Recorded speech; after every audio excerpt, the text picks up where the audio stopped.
Hi everyone, welcome back to my channel. Good morning అండి అందరికీ. ఇంకా ఇవాళ మా బ్రేక్ఫాస్ట్కి వచ్చేసి క్యాబేజీ టమాటా కర్రీ అయితే కుక్కర్లో ప్రిపేర్ చేస్తున్నాను. ఇంకా మార్నింగ్ టైం కదా, త్వరగా అయిపోవాలి టిఫిన్లు అనేసి కుక్కర్లో ప్రిపేర్ చేసుకున్నామంటే కర్రీస్ త్వరగా అయిపోతాయి. ఇంకొక పక్క ధనియా పౌడర్ కూడా అయిపోయింది అనేసి ధనియాలు వేయించుకుంటున్నాను. హడావిడిగా ఉంటుంది అసలు మార్నింగ్ టిఫిన్ అంటే. ఇంకా అన్నీ వేసేసి కుక్కర్లో క్యాబేజీ కూడా వేసి మసాలాన్ని వేసి కుక్కర్లో విజిల్ అయితే పెట్టేశాను. ఇంకా అది అవ్వగానే రొట్టె అయితే ప్రిపేర్ చేయాలి. ఇంకా పెనం పెట్టుకొని రొట్టె అయితే కొట్టేస్తున్నాను.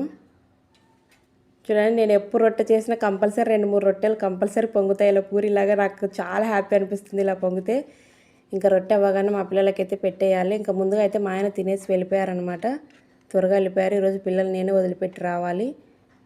ఇంకా రెడీ అయిన తర్వాత పిల్లలకి తినిపించి స్కూల్ దగ్గర అయితే వదిలిపెట్టి రావాలి. ఓకే ఫ్రెండ్స్, ఇంక ఇదేనండి.